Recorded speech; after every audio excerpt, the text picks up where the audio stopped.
everyone, welcome to my channel guys. Guys, we are gonna learn today the new advanced structure here. और guys, क्या आपको याद है कि मैंने आपको पहली बार केस टेबल कब पढ़ाया था? क्या आपको याद नहीं है कि मैंने केस टेबल पहली बार कौन सी वीडियो में डाला था, या सबसे पहला मेरा वीडियो किस दिन था? तो क्या आपको याद है? क्या आपको याद नहीं है? यही तो यहाँ पे एडवांस स्ट्रक्चर लिखा है मैंने गाइस, कि क्या तुम्हें याद है या क्या तुम्हें याद नहीं है। गाइस, इस बात में हम लोग क्या करते हैं कि किसी व्यक्ति से कंफर्मेशन लेते हैं, यानी कोई चीज हम लोग ये जानना चाहते हैं कि जो एक्टिविटी हमने पास्ट में की थी उस व्यक्ति को रिमाइंड कराना चाहते हैं कि क्या तुम्हें याद है कि हम लोग यहाँ पे मिले थे? क्या तुम्हें याद है पहली बार हम लोग यहाँ मिले थे? क्या तुम्हें याद है हम लोग यहाँ मोमोज खाए थे? तो इस तरह की बातें जब आप किसी को याद दिलाना चाहते हैं या फिर उससे कंफर्मेशन पाना चाहते हैं कि शायद वो आपको जो याद आ रहा है उसे भी याद है या नहीं, इस बात से आप क्या होना चाहते हैं? कंफर्म होना चाहते हैं। तो इसलिए आप इस सेंटेंस को बोलने के लिए, इस ऐसे स्ट्रक्चर को बोलने के लिए सिंपल है, बट आपको समझ में आएगा इस सेंटेंस में कि क्या इसमें जोर होने वाला है। तो पहली बात तो आप ये समझिए, क्या तुम्हें याद है, और दूसरा मैंने लिखा है क्या तुम्हें याद नहीं है। इन दोनों को मैंने एक साथ लिख दिया ताकि आपको एक वीडियो में समझ में आ जाए। तो क्या तुम्हें याद है, तो उसके लिए बोलते हैं do you remember. Do you remember. क्या तुम्हें याद नहीं है, डोंट यू रिमेम्बर। ध्यान से देखिएगा, क्या तुम्हें याद है तो डू यू रिमेम्बर, क्या तुम्हें याद नहीं है डोंट यू रिमेम्बर। दोनों में हम किसी से कंफर्मेशन पाना चाहते हैं कि जो एक्टिविटी हमने किया था उसको वो व्यक्ति कंफर्म करे कि उसे याद है या नहीं याद है। तो इस बात को हम लोग तब समझेंगे जब यहाँ पे सेंटेंस में इसका यूज करके हम लोग देखेंगे। तो गाइस, मैंने पहला सेंटेंस लिखा आपके लिए, क्या तुम्हें याद है हम लोग पहली बार कहाँ मिले थे? गाइस, इस बात में मैंने कहा कि झोल होने का मतलब क्या है, तो इसका मतलब ये है कि ये तो हमारा इंटरोगेटिव पार्ट है, पर यहाँ भी आपको दिख रहा है कि ये भी कहाँ आ गया है। तो क्या हम दोनों को इंटरोगेटिव में बनाएं? नहीं, ऐसा रूल नहीं कहता है। अगर एक सेंटेंस में दो इंटरोगेटिव वर्ड आते हैं या दो सेंटेंस से मिलकर, दो क्लोज से मिलकर कोई सेंटेंस बना है, तो उसमें अगर ये वाला आप इंटरोगेटिव में बना दिए, इसका मतलब इस कंफर्मेशन को आप इंटरोगेटिव में नहीं बनाएंगे। तो क्या फिर करेंगे? तो आइए देखते हैं। क्या तुम्हें याद है, इसके लिए तो मैंने लिख रखा है डू यू रिमेम्बर। तो मैंने लिख दिया यहाँ पर do you remember. Do you remember. क्या तुम्हें याद है हम लोग पहली बार कहाँ मिले थे? अब यहाँ पर ये जो वर्ड है ये आपसे सवाल की तरफ बात कर रहा है, पर यहाँ पे ये इंटरोगेटिव नहीं होगा। वेयर लिखेंगे पर कहाँ के सेंस में नहीं, जहाँ के सेंस में। जी हाँ, आपको पता होना चाहिए कि वेयर मीन्स कहाँ भी होता है और वेयर मीन्स जहाँ भी होता है। वेयर मीन्स कब होता है और वेयर मीन्स जब होता है। इसके बारे में आपको डिटेल में मैं कभी वीडियो बनाऊंगा तो समझाऊंगा कहाँ पर वहाँ कहाँ होगा, कहाँ पर जहाँ होगा, कहाँ पे कब, कहाँ पे जब। ठीक है गाइस, तो यहाँ पे फिलहाल मैं समझा दूंगा कि क्या इसका मतलब। देखिए, मान के चलिए मैंने यहाँ पे वेयर लिख दिया, तो वेयर मैंने यहाँ पे लिख दिया। वेयर मीन्स होता है कहाँ और वेयर मीन्स होता है जहाँ। तो इसका मतलब वेयर का कहाँ होगा या जहाँ होगा ये डिपेंड करता है the position of helping verb. जी हाँ, अगर वेयर के बाद डायरेक्ट कोई हेल्पिंग वर्ब आती है, हेल्पिंग वर्ब बोले तो कौन कौन से हैं? Is, am, are, was, were, do, does, did, has, have, had. ठीक है, कोई भी ये सारी क्या है? हेल्पिंग वर्ब है। तो कुल मिला के आपको बस एक बात याद रखना है कि WH वर्ड के बाद, यानी इंटरोगेटिव वर्ड के बाद अगर डायरेक्ट कोई हेल्पिंग वर्ब आती है, इसका मतलब सवाल पूछ रहा है, इसका मतलब हो जाएगा कहाँ। अगर इसके बाद हेल्पिंग वर्ब लगाऊंगा तो, लेकिन अगर WH के बाद कोई सब्जेक्ट आ जाता है, इसका मतलब अब सवाल नहीं रह जाएगा, कहाँ का बन जाएगा? जहाँ। ध्यान से सुनिएगा, कहाँ का क्या बन जाएगा? जहाँ। इससे रिलेटेड मैं एक दो सेंटेंस आपको बाद में प्रैक्टिस करा के दिखा दूंगा। फिलहाल में हम यहाँ पे देखते हैं। तो मैं यहाँ पर एक इसको बना चुका हूँ, do you remember. Helping verb पहले लगाया है, उसके बाद सब्जेक्ट, इसका मतलब ये सवाल हो चुका है, क्वेश्चन मार्क में बन चुका है। तो दूसरे वाले को इंटरोगेटिव में नहीं बनाएंगे, बल्कि एज अ अफर्मेटिव स्टेटमेंट की तरह बात करेंगे। तो यहाँ पर स्टेटमेंट की तरह बात करेंगे, तो वेयर के बाद हेल्पिंग वर्ब नहीं लिखेंगे तो क्या लिखेंगे? सब्जेक्ट लिखेंगे। सब्जेक्ट कौन है? हम लोग। वेयर वी, और मिले थे यानी पास्ट की बात कर रहे हैं। मिलने का होता है मीट, और पास्ट इंडिफिनिट में लगता है मीट की सेकेंड फॉर्म। तो क्या लिखेंगे फिर मीट की सेकेंड फॉर्म मेट। मीट की सेकेंड फॉर्म क्या होती है मेट, MEET होता है फर्स्ट फॉर्म में और सेकेंड में MET हो जाता है। Where we met first time, question mark इसकी वजह से लगा है, ध्यान से देखिएगा। मैंने कहा इस सेंटेंस में झोल है, थोड़ा समझने की बात है। तो समझने की बात यही है कि ये जब पार्ट आपने बना रखा है ऑलरेडी फिक्स है, डू यू रिमेम्बर, उसके बाद जो भी इसमें होगा तो ये स्टेटमेंट बना देगा। ठीक है, मैंने कहा कि इसके बारे में थोड़ा बाद में डिटेल में अभी करेंगे, पहले मैं दोनों सेंटेंस को बना लेता हूं, उसके बाद आपको समझाऊंगा कि वेयर का मतलब कहां कब होता है और वेयर का मतलब जहां कब होता है। ठीक है, और इसके लिए मैं अलग से एक पार्ट में वीडियो बनाऊंगा जिसमें आपको सारे इंटरोगेटिव वर्ड में सिखाऊंगा कि कहां पर कब होगा, कहां पर जब होगा, कहां पर कहां होगा, कहां पर जहां होगा। ओके, तो ये आपको शायद समझ में आ चुका हो, थोड़ा सा प्रैक्टिस करेंगे, थोड़ा सा अपना माइंड का इस्तेमाल करेंगे तो जरूर सीख जाएंगे। Do you remember where we met first time, क्या तुम्हें याद है जब हम लोग पहली बार यहाँ मिले थे या कहाँ मिले थे? तो हम लोग पहली बार कहाँ मिले थे या जहां हम लोग पहली बार मिले थे। समझ में आ गया आपको, जहां हम लोग पहली बार मिले थे। ये जो पोर्शन है ना इसके सेंस को चेंज कर देगा, स्टेटमेंट बना देगा। अब नेक्स्ट सेंटेंस आप खुद थोड़ा ट्राई करिए, यहाँ पे देखते हैं हम लोग। क्या तुम्हें याद नहीं है हम लोग यही मोमोज खाए थे? क्या तुम्हें याद नहीं है? तो याद नहीं है तो क्या लिखेंगे, डोंट यू रिमेम्बर, क्या तुम्हें याद नहीं है? अब यहाँ पे तो गाइस यहाँ देखिए, यहाँ पे तो कोई क्वेश्चन मार्क आ ही नहीं रहा है, यहाँ तो सीधा स्टेटमेंट आपको दिख रहा है। ये भी स्टेटमेंट था पर पूछने का तरीका अलग था। तो मैं आपको अभी सिखाऊंगा, बस इसको थोड़ा सा मैं बता लूं, उसके बाद इसे मिटाकर आपको दो सेंटेंस बताऊंगा, उसमें आपको कंफर्म हो जाएगा कि क्या बात है। यहाँ पे डोंट यू रिमेम्बर, क्या तुम्हें याद नहीं है हम लोग यही मोमोज खाए थे। वी एट, हम लोग खाए थे, इट की सेकेंड फॉर्म होती है एट, पास्ट की बात कर रहे हैं। वी एट मोमोज, जेड भी होता है और एस भी होता है मोमोज के लिए। आपने ज्यादातर एस देखा होगा पर मोमोज यहाँ पे देखिए ज का साउंड आ रहा है, ज नहीं ज, तो यहाँ पे जेड का साउंड हम लोग जेड ला सकते हैं। और don't you remember we ate momos here,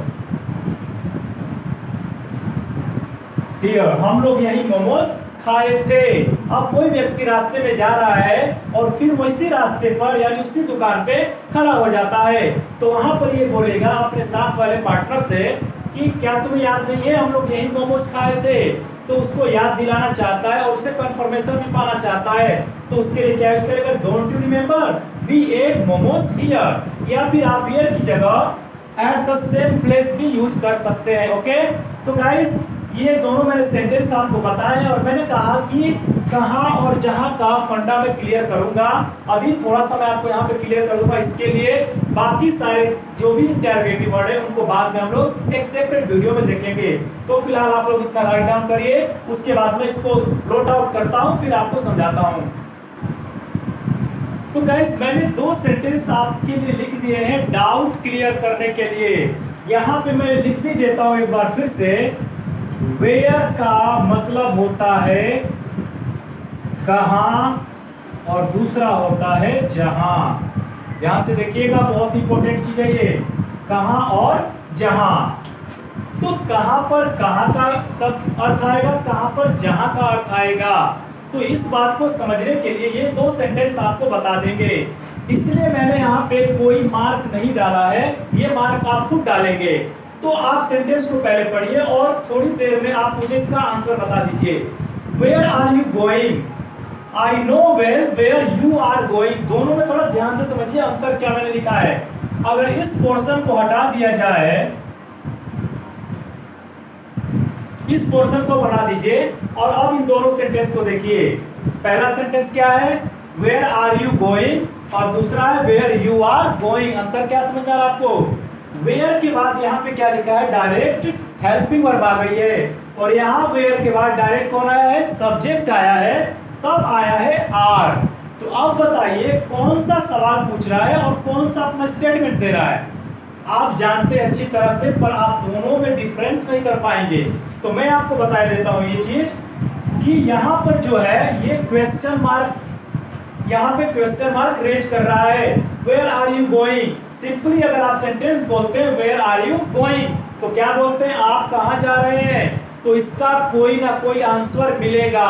और दूसरी बात दिमाग में रख लीजिएगा, जिस सेंटेंस का आंसर मिलता है इसका मतलब वो क्वेश्चन है, और जिसका आंसर नहीं मिलता है इसका मतलब स्टेटमेंट है, यानी खुद वो व्यक्ति अपना स्टेटमेंट दे रहा है, ना कि आपसे सवाल पूछ रहा है। अब इससे भी मजेदार होने वाला है, इनके जब मीनिंग निकल के आएंगे तब। तो पहला सेंटेंस है वेयर आर यू गोइंग, इसका मतलब होगा आप कहां जा रहे हैं, या तुम कहां जा रहे हो, आप कहां जा रहे हैं या तुम कहां जा रहे हो, इसका मतलब हो गया। इसका मतलब अब मान के चलिए आप घर से निकले और आपके पापा पूछ रहे हैं कि तुम वेयर आर यू गोइंग, तो आप बोलेंगे स्कूल, मार्केट, कॉलेज या कहीं भी बोल सकते हैं, आंसर आपका यही निकलेगा। अब दूसरे में मम्मी ने आपको घर से चुपके से निकलते हुए देख लिया, तो मम्मी बोलेगी I know well where you are going, I know well. ये जो है ना, ये स्टेटमेंट इसको क्वेश्चन नहीं बनने देगा, स्टेटमेंट बना देगा, क्योंकि यहाँ पे लिखा आई नो वेल, मुझे अच्छी तरह पता है। अब क्या, वेयर यू आर गोइंग या where are you going, where you are going, जहां तुम जा रहे हो। अब क्या होता है कि बोलचाल की भाषा में हम लोग जहां की जगह कहां इस्तेमाल करते हैं, तो इसका हिंदी भले होगा मुझे अच्छी तरह पता है तुम कहां जा रहे हो, पर सेंस क्या निकलेगा, मुझे अच्छी तरह मालूम है या पता है या मैं जानता हूं जहां तुम जा रहे हो। तो आप सोचिए अगर मम्मी ने आपको ये सेंटेंस बोल दिया I know well where you are going, तो क्या आप इसका मतलब निकाले कि मम्मी आपसे कुछ पूछ रहे हैं कि आप कहां जा रहे हैं? नहीं, उन्होंने तो पहले ही कह दिया है आई नो वेल, मुझे पता है अच्छी तरह, वो भी तब आपसे क्यों पूछेंगे कि कहां जा रहे हैं, उन्हें तो खुद अच्छी तरह पता है, तब आपसे तो सवाल पूछेगी नहीं। तो उनका स्टेटमेंट था, पर हिंदी में हम लोग क्या करते हैं गाइस, हिंदी में हम लोग ये लिख देते हैं मुझे अच्छी तरह पता है तुम कहां जा रहे हो, लेकिन यहां पे क्वेश्चन मार्क डाल देते हैं। क्वेश्चन मार्क यहां पे नहीं रहेगा बल्कि स्टेटमेंट है, तो हमारा ये बन जाएगा फुल स्टॉप, यहां पे खड़ी पाई। ठीक है, अब क्या होता है कि यहाँ कहां लिखते ही बच्चे कंफ्यूज हो जाते हैं कि लग रहा है कि सवाल पूछा जा रहा है। नहीं, यहाँ देखिए मुझे अच्छी तरह पता है, मुझे पता है तो मैं आपसे पूछने नहीं जाऊंगा, मैं तो खुद ही कह रहा हूँ कि मुझे अच्छी तरह पता है जहां तुम जा रहे हो। तो क्या होना चाहिए था बोलचाल की भाषा में, कहां की जगह जहां का सेंस आना चाहिए था। तो आप चाहे तो सेंटेंस को ऐसे बोल सकते हैं मुझे अच्छी तरह पता है जहां तुम जा रहे हो, मतलब जहां तुम जा रहे हो ना मुझे अच्छी तरह पता है, मुझे सिखाओ मत। तो मम्मी पूछ रही है बल्कि अपना स्टेटमेंट बता रही है, लेकिन यहाँ पर आप जहां नहीं लिख सकते। क्यों? क्योंकि इससे पहले कोई स्टेटमेंट नहीं है, सीधा कह रहा है वेयर आर यू गोइंग। मैं मान के चलिए मैं पढ़ा रहा हूँ और इसमें से कोई बच्चा निकल के जाने लगे, बोलो क्या वेयर आर यू गोइंग, तुम कहाँ जा रहे हो? तो अब वो बोलेगा कि सर मैं थोड़ा बाहर जा रहा हूँ कुछ और करने, या जो भी बोल दे, टॉयलेट करने या फिर पानी पीने, तो मैं क्या बोलूंगा I know well where you are going. अब मैं ये नहीं बोलूंगा I know well where are you going, नहीं, अब मैं बोलूंगा I know well where you are going. मतलब मैं कहूंगा मुझे अच्छी तरह पता है तुम कहाँ जा रहे हो, मतलब जहां तुम जा रहे हो, तुम पानी वानी पीने नहीं जा रहे हो, तुम जा रहे हो सिगरेट पीने। ठीक है, तो ये बात मुझे अच्छी तरह पता है। तो आई होप गाइस कि मैं आपको समझा पाया कि वेयर का मतलब कहां कब होता है और वेयर का मतलब जहां कब होता है। और सिंपली सी बात है, जब कहां आएगा तो क्वेश्चन मार्क आएगा, और क्वेश्चन आएगा तो ये कहां से मतलब नहीं कि कहां आएगा तो क्वेश्चन ही होगा, लेकिन जब क्वेश्चन मार्क आ जाएगा तो आप समझ जाइएगा कि WH के बाद कोई हेल्पिंग वर्ड लगी है। अगर WH के बाद कोई हेल्पिंग वर्ड नहीं लग के डायरेक्ट सब्जेक्ट लगा है तो उसका मतलब कहां से नहीं किससे होगा, जहां से। भले आप इंग्लिश में बोले लेकिन उससे पहले वाला ये सेंटेंस आपको कंफर्म कर देगा कि आपका स्टेटमेंट है। सो गाइस, मेरा जो मोटो था आज बताना, क्या तुम्हें याद है क्या तुम्हें याद नहीं है, ये आपको समझ में आ चुका है। पर बीच में एक टर्म आ गया कहां और जहां का, तो मैंने वो भी आपको इसी वीडियो में क्लियर कर दिया। बाकी और भी जो इंटेरोगेटिव वर्ड्स है उनको क्लियर करने के लिए काफी समय चाहिए और पूरी एक लंबी वीडियो बनेगी, तब आपको सारी बातें समझ में आएंगी। तो फिलहाल के लिए इतना ही, तब तक मिलते हैं गाइस नेक्स्ट वीडियो में और ऐसे एडवांस स्ट्रक्चर के साथ, और आपके सारे डाउट को क्लियर करते हुए पीके सर के साथ आप लोग देखते रहिए वीडियो। अपने दोस्तों को भी शेयर करिए, लाइक करिए, सब्सक्राइब करिए और वीडियो को देखते रहिए, प्रमोट करते रहिए। Thanks for watching my video again. Till then take care, God bless you.